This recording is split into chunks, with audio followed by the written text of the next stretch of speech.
অবন্তিকার কোনো একটা ভুল স্টেপ সব শেষ করে দিতে পারে। তাই ডাকাতদের কথা মতো মাথার পিছনে হাত দিয়ে হাঁটু মুড়ে বসে পড়ল অবন্তিকা। What rubbish! দিনে দুপুরে ব্যাংকে ডাকাতি করতে চলে এসেছে। ফিসফিস করে নীলকে কথাটা বলল অবন্তিকা। রাতে এলে তো এরা কিছুই পেত না, তাই না? নীল মুচকি হেসে জবাব দিল, এরকম একটা সিচুয়েশনেও তুমি ইয়ার্কি মারছো? হাউ? নীলের দিকে তাকিয়ে মুখ বেঁকিয়ে বলল অবন্তিকা, সিরিয়াস থেকে কোনো উপায় বের হবে না, বাট আমরা দুজন মিলে কি এই ডাকাতগুলোকে আটকাতে পারবো অবন্তিকা? এরা দিনে দুপুরে ব্যাংক লুটতে চলে এসেছে, তার মানে বুঝতে পারছো কত প্ল্যানিং আর প্রিপারেশন নিয়ে এসেছে। আমার তো মনে হয় ব্যাংকের বাইরেও এদের লোক দাঁড়িয়ে আছে, যারা একটা ইশারা পেলেই গুলি চালিয়ে দিতে পারে। নীল বেশ কনসার্ন হয়েই প্রশ্ন করল। নজর এদিক ওদিক ঘুরিয়ে অবন্তিকা জবাব দিল, ইউ আর রাইট, তবে এখানে অনেক ইনোসেন্ট লোক আছে। প্রথমে আমাদের এই লোকগুলোকে বাঁচাতে হবে, সঠিক সময়ের অপেক্ষা করা ছাড়া আর কোনো উপায় নেই। অবন্তিকার কথা শুনে নীল সম্মতি জানালো, কিন্তু ওর মুখেও চিন্তার ছাপ স্পষ্ট।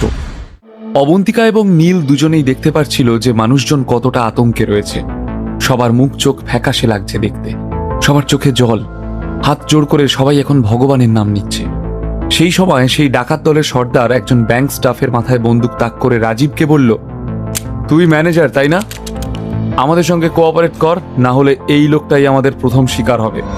তাড়াতাড়ি আমাদের ব্যাগে 50 কোটি টাকা দিয়ে দে, আর হ্যাঁ, টাকাগুলো যেন সিরিয়াল নাম্বার ওয়াইজ না হয়। আমাদের ব্রাঞ্চে এই মুহূর্তে এত টাকা নেই। রাজীব ভয়ে কেঁপে উঠে বলল। রাজীবের মুখ থেকে কথাগুলো বের হওয়ার সঙ্গে সঙ্গেই ডাকাত দলের সর্দার রাজীবের পায়ের দিকে তাক করে মাটিতে গুলি করল। ভয় পেয়ে দূরে ছিটকে গেল রাজীব। মানুষের মধ্যে আতঙ্ক আরো যেন বেড়ে গেল। আমি শেষবারের মতো বলছি, আমার এক্ষুনি 50 কোটি টাকা ক্যাশ চাই। এবার রাজীবের মাথায় বন্দুক তাক করে ডাকাত সর্দার বলল। এই দৃশ্য দেখে উপস্থিত সবাই ভয়ে কেঁপে উঠল। আজই বুঝি ওদের শেষ দিন। কি যে হবে কিছুই বুঝে উঠতে পারছিল না। গত কয়েকদিনে অনেকজন গ্রাহক আমাদের ব্যাংক থেকে টাকা তুলেছেন, অনেক কোম্পানি নিজেদের ফান্ড আমাদের ব্যাংক থেকে তুলে স্টক মার্কেটে ইনভেস্ট করেছেন। আমাদের কাছে এই মুহূর্তে 50 কোটি টাকা নেই। মরিয়া হয়ে রাজীব বলে উঠল, আমার মনে হচ্ছে তোর নিজের জীবনের প্রতি কোনো মায়া নেই, তাই না? কথাগুলো বলতে বলতে ডাকাত সর্দার মাটিতে এক দলা থুতু ফেলল। তারপর সেই সর্দার বন্দুকের ট্রিগার টিপতে যাচ্ছিল, কিন্তু অধৈর্য হয়ে অবন্তিকা উঠে দাঁড়ালো। খবরদার, বন্দুক নিচে রাখ। আমি একজন পুলিশ অফিসার, ভালো চাস তো এখনই সারেন্ডার কর। নীল নিজের দুটো হাত মাথার উপরে তুলে দাঁড়িয়েছিল। অবন্তিকাকে দেখে রেগে গেল নীল। অবন্তিকা আগাগোড়াই হঠকারিতা করে ফেলে। মেয়েটার মাথায় কি কোনো গন্ডগোল আছে, নাকি মেয়েটা পুরোপুরি পাগল? এক্ষুনি আমরা ডিসাইড করলাম যে আমরা সঠিক সুযোগের অপেক্ষা করব, তাহলে এইসব কি? নীল মনে মনে ভাবল। অবন্তিকার হুঙ্কার শুনে সমস্ত ডাকাত একসঙ্গে ওর দিকে ঘুরে দাঁড়ালো। ওহো, আমি তো ভাবতেই পারিনি যে এই শহরে এত সুন্দরী পুলিশ অফিসার আছে। যদি আমি জানতাম তাহলে রোজ কোনো না কোনো ক্রাইম করে বেড়াতাম। সর্দার হাসতে হাসতে নোংরা ইঙ্গিত করল। বস, আমি পুরো বাংলার প্রচুর পুলিশ স্টেশনের চক্কর কেটেছি। 2-4 দিন করে তো প্রায় সব পুলিশ স্টেশনের অতিথিও হয়ে থেকেছি, কিন্তু এত সুন্দরী পুলিশ অফিসার আমি সত্যিই কোনোদিন দেখিনি। অন্য একজন ডাকাত বলল, ম্যাডাম, আপনি খুবই সুন্দরী, আর আমরাও দায়িত্ববান নাগরিক। আপনার কথায় আমরা অস্ত্র ফেলে দেব, কিন্তু তারপরে কি আপনি আমাদেরকে কোম্পানি দেবেন? একজন ডাকাত, যে অবন্তিকার থেকে খুব একটা দূরে দাঁড়িয়ে ছিল না, সে তার মারকাটারি চেহারা দেখে লোলুপ দৃষ্টিতে তার দিকে তাকিয়ে থাকতে থাকতে উত্তেজক ভঙ্গিতে বলে উঠল, যা কিছু বলছিস ভেবে চিনতে বল, না হলে কিন্তু আমি তোদের সঙ্গে আর ভদ্রভাবে কথা বলবো না। অবন্তিকা রেগে উঠল। ওহ মাই গড, এই মেয়েটার দেখছি কোনো বুদ্ধিই নেই। একে তো একা, তার উপরে ওর কাছে বন্দুকও নেই। ডাকাতগুলো ওর কথা শুনবে কেন?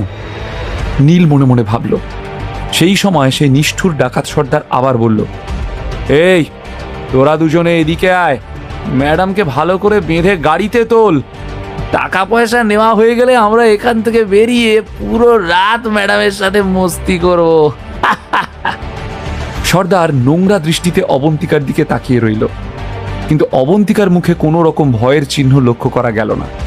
যেই ওই দুজন ডাকাত তার গায়ে হাত দেওয়ার জন্য এগিয়ে এলো, অমনি অবন্তিকা একজনের পেটে জোরে একটা ঘুষি মারল, আর অন্যজনের মাথায় একটা লাথি মেরে দুজনকে মাটিতে ফেলে দিল। দেখে মনে হচ্ছিল যে অবন্তিকা জিতেই যাবে, কিন্তু ঠিক তখনই একটা গুলির আওয়াজ শোনা গেল। তুমি দেখছি শুধু সুন্দরী না, মারপিটও বেশ ভালোই করতে পারো।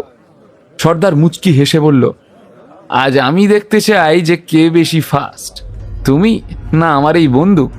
এখানে অনেক লোক আছে আর আমাদের কাছে 5 থেকে 6টা বন্দুক রয়েছে।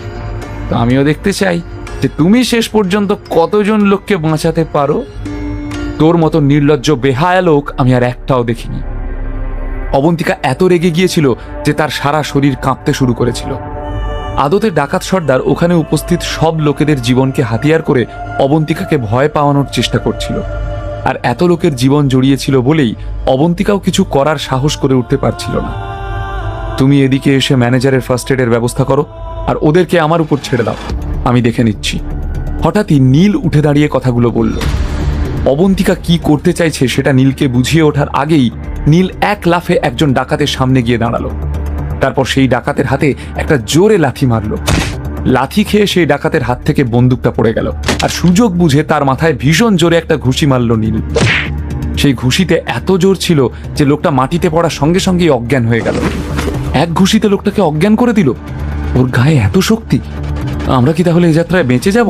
আমি তো বিশ্বাসই করতে পারছি না। চারিদিকে বেশ গুঞ্জন উঠল। সবাই যেন একটু স্বস্তির নিঃশ্বাস ফেলল। সবার মনে আশার আলো উঁকি দিচ্ছিল। আরে, এই ছেলেটা সেন পরিবারের জামাই না? হঠাৎই সেখানে উপস্থিত লোকেদের মধ্যে কেউ একজন চিনতে পারল নীলকে। এই, তুই কোন দলের লোক রে? ডাকাত সর্দার বেশ অবাক হয়ে জিজ্ঞেস করলো।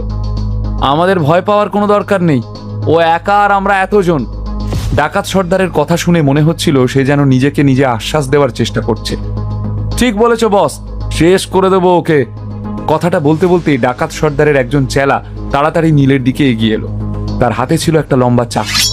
সেটা দিয়ে সে নীলের উপর হামলা করলো, কিন্তু নীলের রিফ্লেক্স ছিল দারুণ। সে সহজেই ছুরির আঘাতকে কাটিয়ে ডাকাতের হাত ধরে জোরে মুচড়ে দিল। এক মোচড়েই লোকটার হাড় ভেঙে গেল। যন্ত্রণায় চিৎকার করতে করতে লোকটা মাটিতে লুটিয়ে পড়ল। দ্বিতীয় পার্ট দেখার জন্য আমাদের চ্যানেলটি সাবস্ক্রাইব করেন, লাইক করেন, অবশ্যই আমাদের চ্যানেলের সাথে থাকবেন।